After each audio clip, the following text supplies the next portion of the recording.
Daddy, bakit ka nagwo-workout? Para tigahalo ko ng Graham Mango Balls ng misis ko. Kita niyo yan? Yeah. Hindi na yan pang balls. Sa pinakailalim na yan. Mango Graham Crush. Kala ko kasi, you know, he got the balls.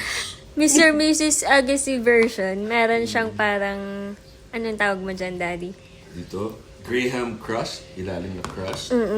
Para siya something brownie sa, yan sa Overripe ibabaw. mangoes. Tapos, crushed Graham. Yan, sa toppings. Mga Graham Mga crackers, tapos condensed milk. Yes. Tapos napakagandang asawa. Tapos ako si Boy Halo, Boy Tupi, Boy Laba, Boy Linis, Macho Nurin. Alam niyo ibig sabihin ng macho? Macho Nurin. Alam yun, Daddy. Merry Christmas! Uy, tigahalo. Tigahalo.